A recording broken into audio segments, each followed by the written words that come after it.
Some of my default bad habits have snuck in quietly over the past few months: overeating, doomscrolling, and overworking.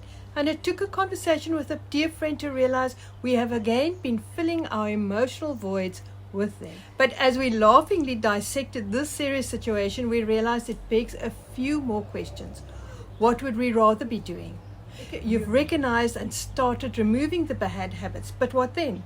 What does it take to shift from stuck to satisfied, from coping to curious, from apathy to vitality? I'm the Forest Fairy. Welcome to my corner of the woods, where I'm rebuilding, revamping, redesigning a magical life, and hopefully inspire you to gather your own fairy dust. Hello everyone, I hope you're having a fabulous week. Winter has arrived and it's now cold and damp here at the tip of Africa, except for the odd day of sunshine. So, over a cup of steaming tea, I recently had a very interesting conversation with a friend about voids and how we tended to fill them with bad habits if we weren't careful. We first dissected why we would let bad habits such as overeating, oversleeping, overworking, and doom scrolling take over our lives, and then asked, what would we rather be doing? What's next? With what do we replace these habits? How should we then use that time, space, and energy? And as we explored the topic, we realized it's so much more than just identifying a few hobbies and activities to replace the bad habits. Knitting, hiking, or learning a new skill may sound mundane, even boring. But if seen in the right context, enjoyed with intention, then we're talking about life, purpose, connection, travel, movement, learning, and even joy. And these are the things that align closer to the vision I have of myself, a joyful, vibrant, interesting, and healthy woman. One day I looked up from my laptop and there was my fairy godmother waiting patiently to grant me my deepest desires. No, hardly. In fact, I've received many calls of this sort over my lifetime. The first major one was a simple looking up from my laptop and thinking, work couldn't be all there is to life. That moment had me venturing into the world of alternative healing and discovering the vast learning, connection, and self-discovery possibilities of the internet. Another very recent call was during a visit to my bathroom scale, yes, that dreaded machine, and the reading on the thermometer of my overall mood. With my new living arrangements, I had once again turned to bad habits such as overeating, Netflix, and doom scrolling. A call to adventure can take many forms: a moment of self-awareness or shame, an enlightened conversation or podcast, a health check, or noticing the thriving of a friend or an inspiring person you follow on social media, and then wondering, why not me? Now, I'm very aware and I'm not ignoring the emotions and such that usually go with our voids and bad habits. But more on that later, as this conversation is not so much about dealing and healing, but rather about the raw question that my dear friend and I asked each other. No holds barred, no playing small, just wild desires and imagination. What would you rather be doing? And so after a few hesitant suggestions and a bit of gazing into the distance, we began listing the hobbies and activities we'd done in the past. And as both of us are INFJs and Scorpios, it triggered hysterical laughter, as we never ever do things half measure. We are driven to absolutely mastering something, or do and create the most complicated version, not always with success. If I knitted a jersey, it was a Fair Isle one. If I wanted to learn a healing modality for personal use, I did the program that made me a certified practicing professional, and so on. But I failed in comparison to my dear friend. She wanted to be a writer, not any writer, but a screenwriter. So she quit her job, gave away everything, took her savings, and went to the UK to do her master's in screenwriting. Another example is her taking up the piano again during COVID. She acquired a digital piano and practiced 6 hours a day, teaching herself from scratch again and setting regular challenges. But what did we want to do now? With no caveat at all. None of the I'm too old, I'm too scared, I'm too poor, too set in my ways, too proud to look foolish or fail. If we wanted to become our lovely, interesting, inspiring selves again and live magical lives, we needed to do what made our hearts sing, or at least beat a bit faster. So between the two of us, we want to dance, improve our French, get super fit, do epic and majestic train trips, venture into new income streams, knit more, learn to weave, learn about the seashore and the stars, all soul-soothing and soul-stretching hobbies and activities, which all sounds wonderfully inspiring and exciting, but the crunch of the matter is to start. Haul out the French books, do some squats and lunges, take out the kitchen scale, book the ticket, go to the dance class. But what was interesting that initially as we were listing our hobbies and activities, a glaring common denominator became apparent to me. They were all solitary pursuits. Pursuits that were usually done solo, alone in your home or on your laptop or out on the road. And we don't only want such activities, we also want ones that take us out to mingle and mix. So remember to make sure when you're choosing your hobbies and activities to have a healthy balance. Or, like in our village, if you are a knitter, you can join like-minded folks, the hookers, at the local cafe for a few hours on a Thursday.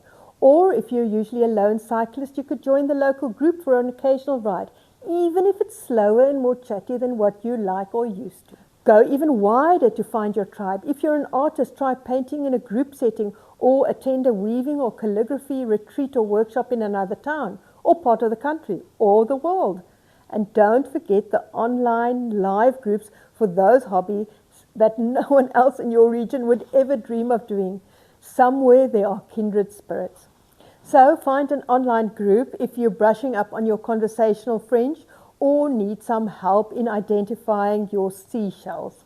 So you could find me happily and enthusiastically knitting a relatively plain and easy wool pullover, or planning that trip to Japan, or clocking in at the gym 3 times a week, until I get bored with the jersey, or realize a trip to Japan is out of my budget, or have a million excuses why I can't get to the gym.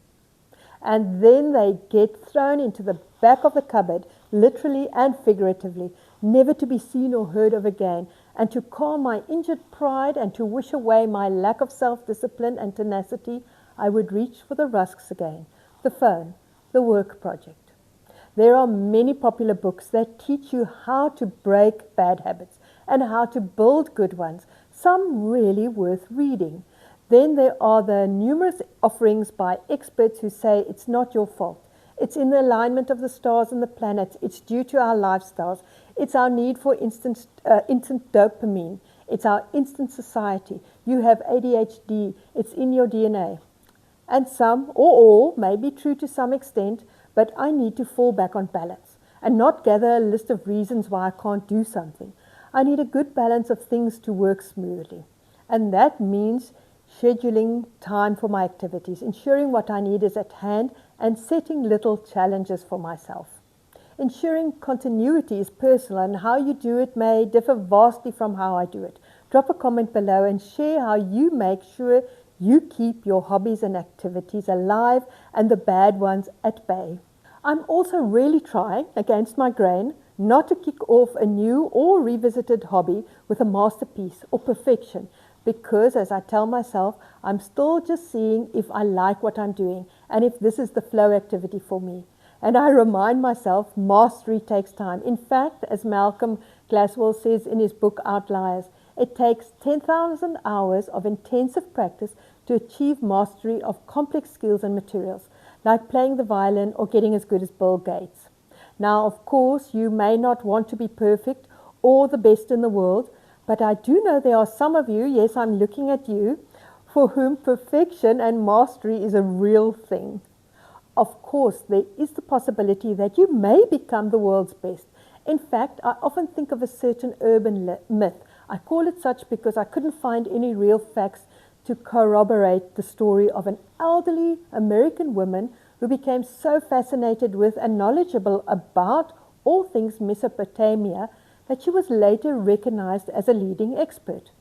True or not, I don't know, but it illustrates that what starts off as a hobby could lead to greater things. And now for the dealing and healing. So, as I've said, while this conversation is more about healthy hobbies and activities to replace bad habits, one more question that does beg to be considered is, how exactly did we get here again? And the answer is, very easily apparently. In my case, having my mom move in with me a couple of months ago and thus becoming her primary caregiver changed my life totally. And grappling with the extra responsibilities had me feeling overwhelmed and, I won't lie, a tad resentful. But there are a multitude of things that could drive you to bad habits. The extremes are unresolved trauma, divorce, empty nest syndrome, retirement or retrenchment, health issues, caregiving, unhappiness, but also things like the weather, boredom, and dissatisfaction, to name a few. Now, I'm a big believer in inner work, from journaling and meditation to wellness and healing retreats and workshops to formal therapy. And I remind and urge you to seek out professional medical advice and help if you are worried about your symptoms. There are times when that is the greatest sign of courage and the best self-care you could give yourself. What I share in our conversations are my thoughts and experiences and do not count as advice. But once you are armed with some inner healing and understanding and a box full of potential hobbies and activities, it's time to go for it. Pick up the pen, buy the paints, pack the bag, and try something, anything. It may be a gradual growing realization or a pivotal moment when you give that sigh of contentment as you realize, this is it. I'm happy, flowing, and enjoying.